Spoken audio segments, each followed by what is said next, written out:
नमस्कार मित्रांनो, तर आज आपण एशियन पेंट्स या शेअरबद्दल डिटेल्ड इन्फॉर्मेशन देणार आहेत. आणि एशियन पेंट्सचं आपण गुगलमध्ये सर्च करून बघूया. तर टाकायचं एशियन पेंट्स शेअर प्राईस. मग एशियन पेंट शेअरची प्राईज येते, जी पण प्राईज आता अवेलेबल आहे, म्हणजे मार्केटमध्ये जी लाईव्ह प्राईज आहे ती येते. आता तिथे ऑप्शन येतात 1 day, 5 day, 1 month, 6 month, year till death आणि 1 इयर, 5 इयर्स, अजून मोर. ओके. तर बाजूला न्यूजवर पण क्लिक करून चेक करू शकता की एशियन पेंट्सबद्दल काय न्यूज चालू आहे. म्हणजे आता समजा बिर्ला ओपस पेंट येतो आहे, तर एशियन पेंट्सचा मार्केट थोडा डाऊन झाला आहे, म्हणजे त्याचे शेअर्स पडत आहेत. का? कारण कॉम्पिटिटर आलं आहे, एक नवीन कॉम्पिटिटर. आता बिर्लाचे बिल्डिंग्स वगैरे आहेत, मग बिर्ला ओपस पेंटचं कसं त्या बिल्डिंगमध्येच त्यांची पेंटिंग वगैरे होणार, मग बाकीचे सगळे पेंट सेक्टर खाली पडत आहेत. म्हणजे असं नाही की एशियन पेंट्स नेहमी खालीच राहणार, तो वर पण जाऊ शकतो, पण ह्याच्या फायनान्शियल्सवर डिपेंड करतं की कधी जाणार तो वर. तर आता आपण ह्याचे फायनान्शियल्स बघूया screener.in जाऊन. आता screener.in सर्च केलं आहे आणि तिथे सर्चचा बटन येतो आहे, तिथे आपण एशियन पेंट्स टाईप करूया. एशियन पेंट्स टाईप केलं, खूप सारे कंपन्या आल्यात. एशियन पेंट्सवर क्लिक केलं. आता ठीक आहे, नेक्स्ट येतं की एशियन पेंट्सची अमाऊंट तिथे डिस्क्लोज होते किती आहे, 2305 ही आता लाईव्ह अमाऊंट चालू आहे. आणि त्याच्यानंतर अबाउटमध्ये येतं की एशियन पेंट्स काम काय करतात. तर आपल्या सगळ्यांना माहिती आहे एशियन पेंट्स एक पेंट सेक्टरमध्ये त्यातच ते काम करतं. ओके. आता एशियन पेंट्सचा मार्केट कॅपिटल आपण चेक करूया. तर तो आहे 2,20,994 crore. आता त्याच्यानंतर करंट प्राईस ती आपण बघितली, हाय आणि लो, कितीपर्यंत तो हाय गेला आहे, कितीपर्यंत तो लो गेला आहे तो शेअर, ते पण आपल्याला दिसतं आहे. आणि स्टॉकचं PE म्हणजे PE ratio, price to earning ratio, तो आहे 47चा. आणि बुक व्हॅल्यू आहे 188 रुपीजचं. Dividend yield 1.44%. तर इतकं सगळं जाणून घ्यायची काही गरज नाही आहे, फक्त आता आपण बेसिक शिकतो आहे. तर मार्केट कॅपिटल बघितलं तरी बस होतं आहे, म्हणजे 2 लाख करोडचा मार्केट कॅपिटल आहे. म्हणजे काय, ती कंपनी एक लार्ज कॅप कंपनी आहे. आणि नंतर आपल्याला बघायचं आहे ROCE, तो आहे 37.5%. आणि नंतर बघायचं आहे ROE, ते आहे 31.4%. म्हणजे हे कसे 15 ते 20% पुढे आहेत, म्हणजे ही कंपनी चांगली मानली जाते. तर नेक्स्ट चार्टमध्ये क्लिक करूया आपण. तर आपल्याला प्राईस पण दिसतं आहे, त्याचं PE रेशिओ पण दिसतं आहे. आणि मोरमध्ये गेल्यावर अजून काही ऑप्शन्स येत आहेत, ते पण बघू शकता. आता आपण प्राईजमध्ये क्लिक करूया. तर आता प्राईजवर क्लिक केल्यावर एक ऑप्शन येतो आहे वरती, 1 month, 6 month, 1 year, 3 year, 5 year. आता हे सगळे ऑप्शन्स आहेत. तर 1 इयरवर क्लिक केलं आपण, तर आपल्याला पूर्ण 1 इयरचा चार्ट दिसतो आहे. आणि खाली पण एक टिक मार्कचं ऑप्शन आहे, ते आहे मूव्हिंग ॲव्हरेजचं, म्हणजे 50 moving average, 200 moving average.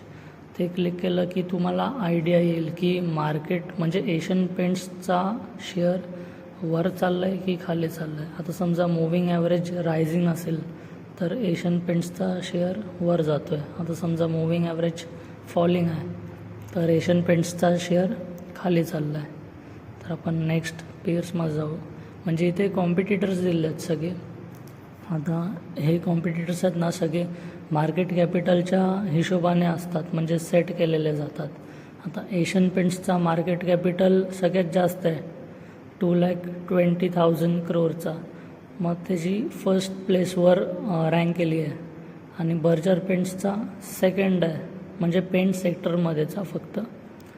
Berger paint second रँकवर येतं आणि नॅरोलॅक थर्डवर येतं. असं सगळं रँकिंग दिलेली जाते. आता बिर्ला ओपस हा पण एक नवीन कॉम्पिटिटर ॲड होणार आहे, त्याची डेट मी तुम्हाला लवकरच सांगेन, तो पण ॲड होईल. आता समजा त्याचं मार्केट कॅपिटल एशियन पेंट्सपेक्षा जास्त असला तर तो फर्स्ट रँकवर जाणार आणि एशियन पेंट्स येणार सेकंड रँकवर. जर समजा तो असेल, त्याची मार्केट कॅपिटल असेल 2 लाखची बिर्ला ओपसची. मग एशियन पेंट्स फर्स्ट रँकवरच राहणार आणि बिर्ला ओपस येणार सेकंड रँकवर. मग थर्ड रँकवर जाणार बर्जर पेंट्स आणि बाकीचे सगळे तसे खाली खाली येत जाणार. आता नेक्स्ट क्लिक करूया आपण क्वार्टर्समध्ये, म्हणजे क्वार्टरली रिझल्ट्स. आता जे वर्षातून 4 ह्यांचे रिझल्ट्स येतात क्वार्टरली रिझल्ट्स, ते डिसेंबर, मार्च, जून आणि सप्टेंबरमध्ये. तर सेल्स बघू शकता की किती गेला आहे. सेल्स एकदम म्हणजे ग्रोथ पाहिजे सेल्समध्ये. आता डिसेंबर 23मध्ये कसा 9,000 crore सेल्स झाली. त्याच्यानंतर मार्च 24मध्ये कमी झाली 8,700च्या रेंजमध्ये. आता सेल्स बघितलं. एक्सपेन्सेस बघा, एक्सपेन्सेस पण त्याच हिशोबाने असतात सेम. ऑपरेटिंग प्रॉफिट म्हणजे sales minus expenses is equal to operating profit. मग त्याच्यानंतर प्लस मायनस करून म्हणजेच अदर इन्कम किंवा इंटरेस्ट, डेप्रिसिएशन, टॅक्स वगैरे भरून येतो नेट प्रॉफिट. नेट प्रॉफिट एकदम फायनल असतं. फायनल प्रॉफिट म्हणजे फायनल त्या कंपनीने त्या क्वार्टरमध्ये किती प्रॉफिट अर्न केला आहे. तर डिसेंबर 23मध्ये जो नेट प्रॉफिट होता तो 1,475चा होता. मार्च 24मध्ये 2,275चा झाला आणि जून 24मध्ये 1,187चा आणि सप्टेंबर 24मध्ये 694. म्हणजे खूप ड्रास्टिक फॉल झाला आहे सप्टेंबरमध्ये, कारण बिर्ला ओपसची न्यूज आलेली. आता न्यूजवरून आपल्याला घेणं देणं नाही, कारण आपण लाँग टर्म इन्व्हेस्टमेंट करणार आहे. म्हणजे न्यूज पण बघायचेच, पण इतकं गरजेचं नाही. आपल्याला हे पाहिजे की आपण एकदम क्वालिटी स्टॉकमध्ये इन्व्हेस्ट करतो आहे, बस, अजून काय नाही. तर नंतर येतं प्रॉफिट अँड लॉस. तर प्रॉफिट अँड लॉसचं पण सेम आहे. तर मार्चमध्ये यांचं रिझल्ट येतं 22 मार्च, 23 मार्च, 24 मार्च. ओके, तर सेल्स बघू शकता तुम्ही. मार्च 23मध्ये होता 34,000चा. मार्च 24मध्ये झाला 35,500 ॲप्रॉक्स. ओके, तर TTM हे एक्सपेक्टेड आहे मार्च 25मध्ये किती येणार. आता एक्सपेन्सेस बघून सेल्स मायनस एक्सपेन्स केला आहे आणि ऑपरेटिंग प्रॉफिट आला आहे. ओके, आणि त्याच्यानंतर प्रॉफिटचं टॅक्स वगैरे देऊन नेट प्रॉफिट काढलं आहे त्या लोकांनी. तर मार्च 22मध्ये आलं आहे 3,000 crore आणि नंतर मार्च 23मध्ये आला आहे 4,000 crore. मार्च 24मध्ये 5,500 crore आला आहे आणि मार्च 25मध्ये त्यांची एक्सपेक्टेशन्स आहे 4,600 crore. पण हे पुढे मागे होऊ शकतं, पण खूप कमी झालं आहे, कारण आधी होता 5,500 आणि आता झाला आहे 4,600. म्हणजे खूपच कमी त्यांचा प्रॉफिट आहे. खूप 1,000 crore एकदम मायनस झाला आहे तो आधीपासून. सो नेक्स्ट आपण बघूया share holding pattern. Share holding pattern खूप महत्त्वाचं असतं, कारण शेअर होल्डिंग पॅटर्नमध्ये आपल्याला त्याचे प्रमोटर्स दिसतात की किती होल्डिंग ठेवली आहे त्या प्रमोटर्सने. प्रमोटर्स म्हणजे कंपनीचे मालक. आता प्रमोटर्सची होल्डिंग आहे 52.63%ची.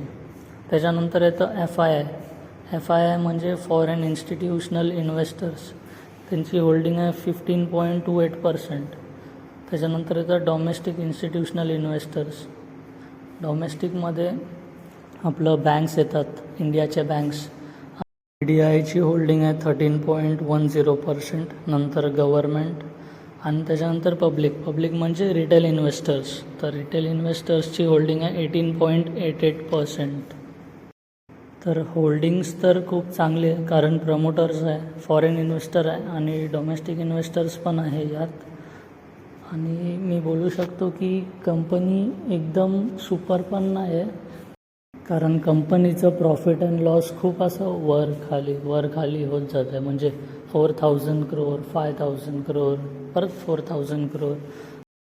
आता जी चांगली कंपनी असते तर ती कशी एकदम ग्रोईंग पाहिजे. समजा 3,000 crore प्रॉफिट दिला, त्याच्यानंतर 4,000 crore प्रॉफिट, मग 5,000 crore प्रॉफिट, मग 6,000 crore प्रॉफिट.